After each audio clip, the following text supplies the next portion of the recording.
two, three. One, two, three. Let's go.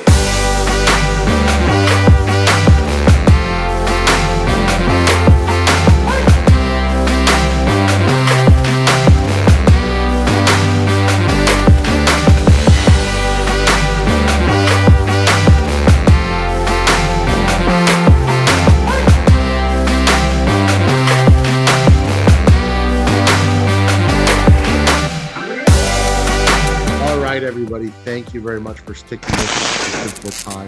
This is AZcrypto and MrFOMO. Thank you to all our new subs we have. We had a great last episode. If you haven't done it, check it out. We got over 1,000 views, which is awesome. Thank you guys so much. We're gearing towards hopefully getting to 200 subscribers as soon as possible. So thanks a lot. It's not been a great week. We know that, and we're going through it with you. So thank you very much for joining us on the journey, Mr. FOMO. Today was an extremely important day. It was the first day in court for the Chapter 11 bankruptcy. We did learn some information about Voyager, some good, some bad about the situation. Not a ton of new stuff. However, you definitely want to stick around because we have info here that's we've kind of circulated. It's hard to find in one place. So why don't you tell us some of the things that you learned? For me, and I'm going to start sharing the screen here so we can see some of these, this tweet. I've got sort of the whole PowerPoint that was showed today. And, there's a few things that caught my eye. The one is here on this one. It says 3.5 million active users. And this is sort of tongue in cheek, but you had 3.5 million active users. Mm-hmm. When you open trading back up, you likely are not getting those people back, at least not all of those people back. So I feel like some of this stuff is a little bit disingenuous, knowing that once trading opens back up, they're probably going to fall quite a bit. Well, and again, that is assuming it's them, which I highly doubt. But they have to put this on paper. You're right. And in the industry headwinds I could have done without. I really I mean, it's almost like them making excuses within their presentation, saying it, these are the factors that led to it. It wasn't really our fault. But when you really get into the numbers, it was their fault. I mean, they're loaning out 64% of their holdings to these basically CFI groups. 37% of what they loaned out alone went to Three Arrows Capital without collateral or with low collateral. So the same thing that we hated about banks ever since 2008 is the same thing that Voyager was doing. They were over extending themselves in loans. And then, some of these places that they loaned to, they were giving out risky loans in the hundreds of millions. I mean, you take us back to the banks that were bundling together risky mortgages and then, selling them off in huge amounts. And you just sort of have these recipes for disaster when people let the numbers get that bad.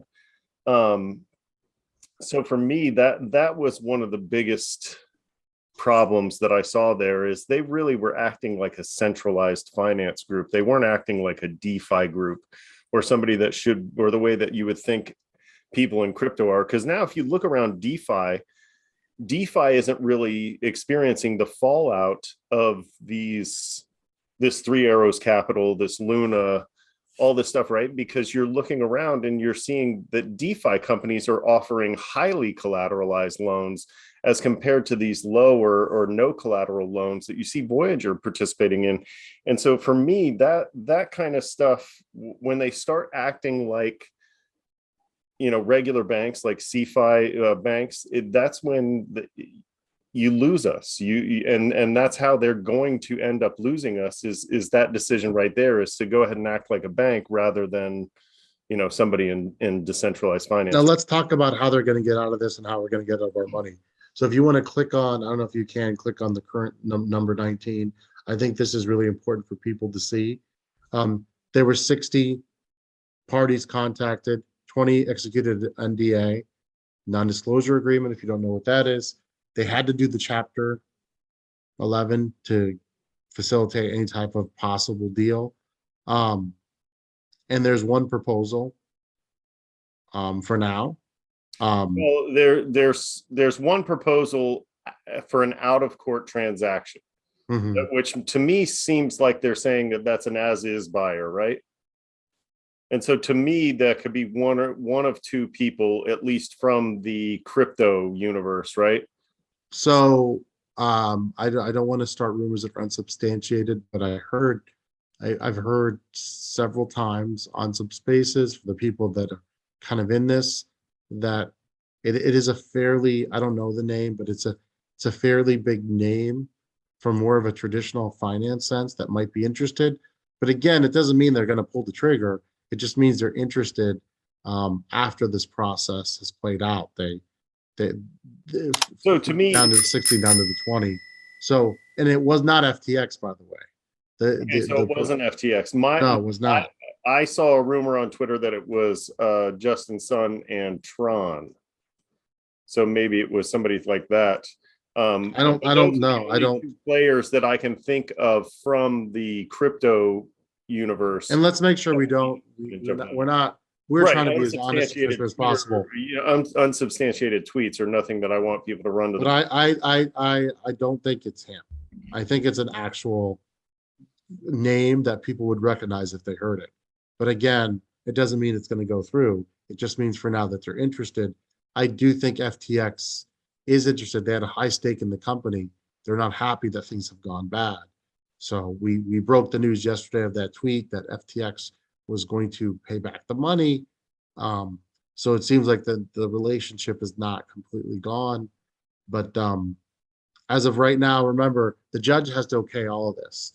And there were some interesting things. I don't think that's in the PowerPoint that the judge even asked them, did you guys even file the right type of bankruptcy? Aren't you guys a brokerage where you liquidate the assets, give it back to their customers? Well, and yeah, Voyager said no.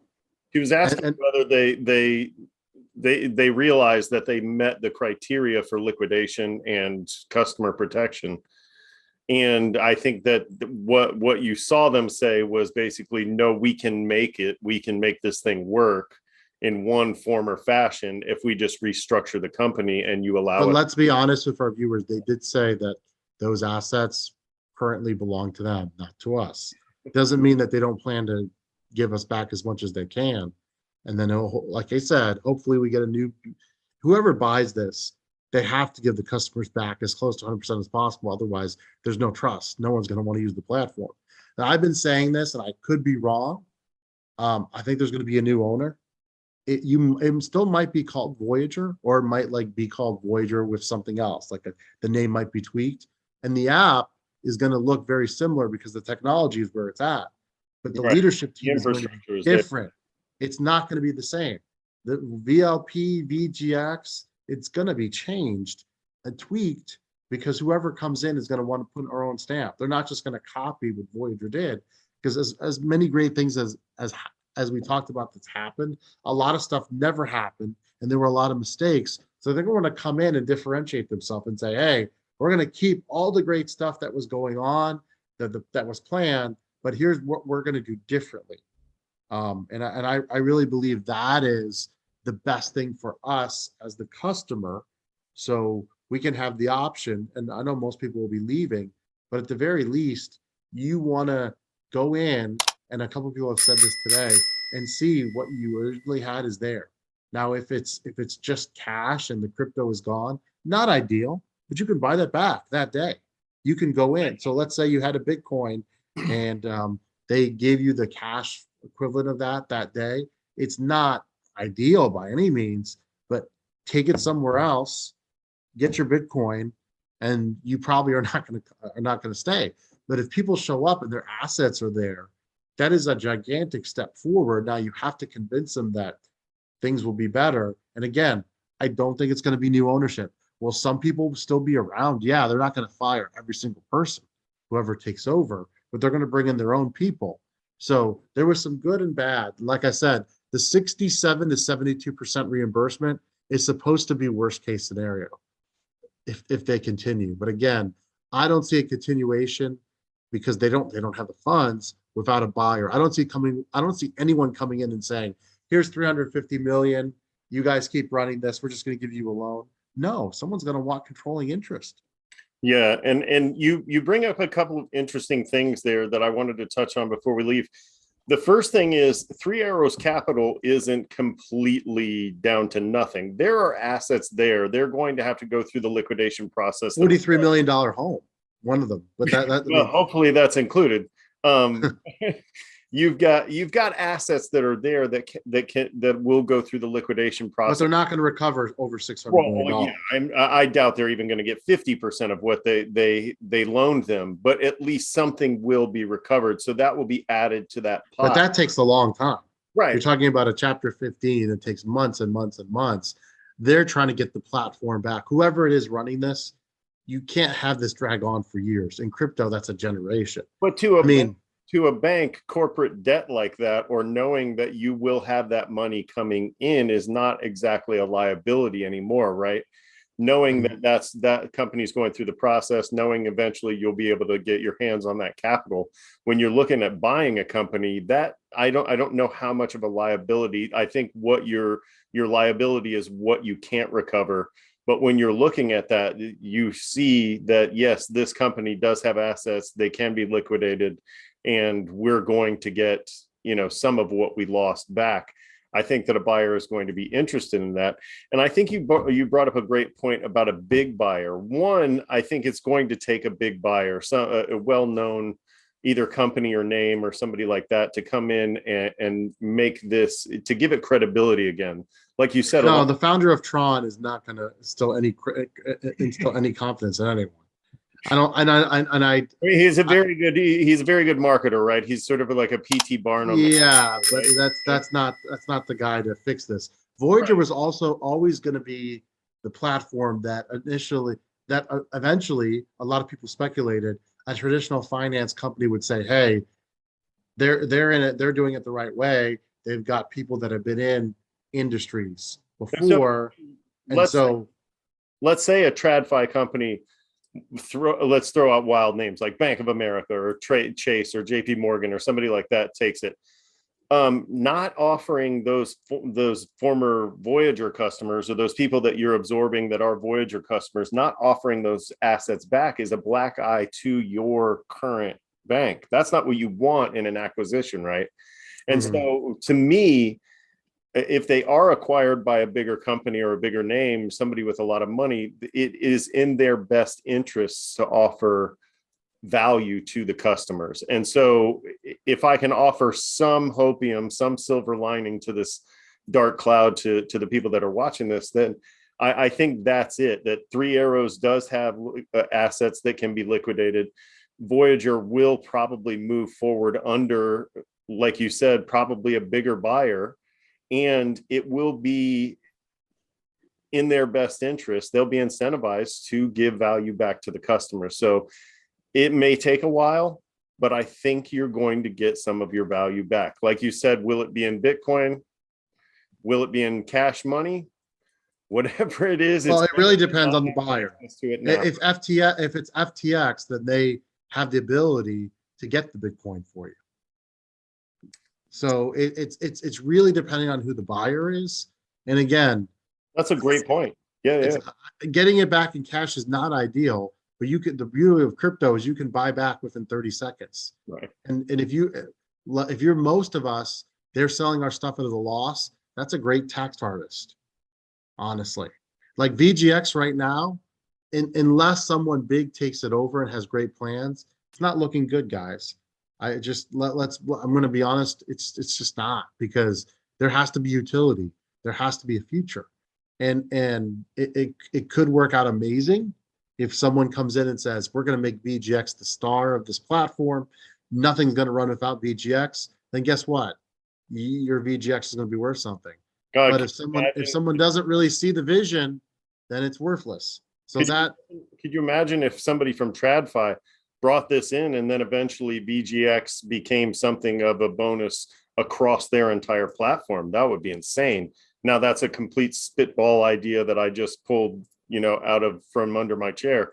but it's, I could see a bigger company bleeding these products together in those ways and taking some of Voyager's ideas and running with them.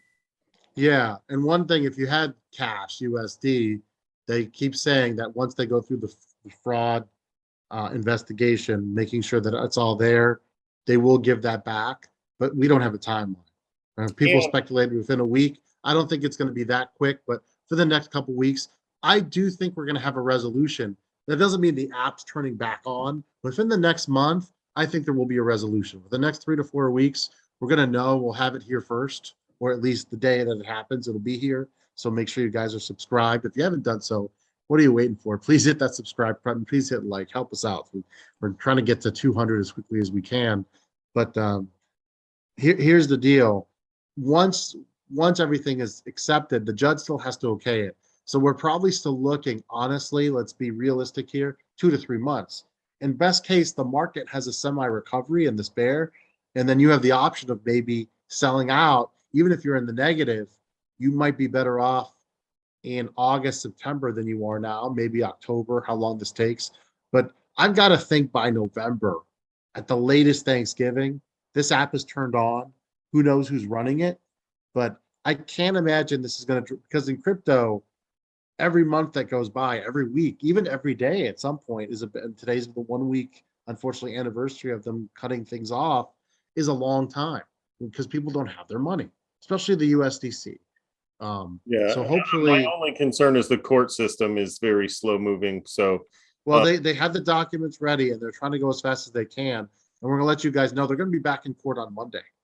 And they're going to try to get an agreement done in terms of like the structure by the end of next week. And I think they want to have a buyer set and in place. There are rumors that they already have a buyer ready to go, but I think they want to get this thing sold in the next 2 weeks and then go through the legal system again, get it okayed by the judge. I A decent scenario, if things go well, is within the next 3 to 4 weeks, you have a resolution, and then a month later, 2 months from now, in September, the thing's back, and maybe we're doing a little bit better. And as the much of a nightmare as it is, could be much worse. If you're a Celsius holder right now, things are not looking great at all. So as bad as it looked, like I said, as bad as it looked towards clarity and peace of mind here. So yeah, as bad as it looked 3 days ago, it could be so much worse. It's not ideal by any means, but we will keep you guys updated. Next week, we are supposed to have a bunch of days in court. You come right back here for the info. For Mr. FOMO, this is AZ Crypto. Have a great weekend, everybody. see ya.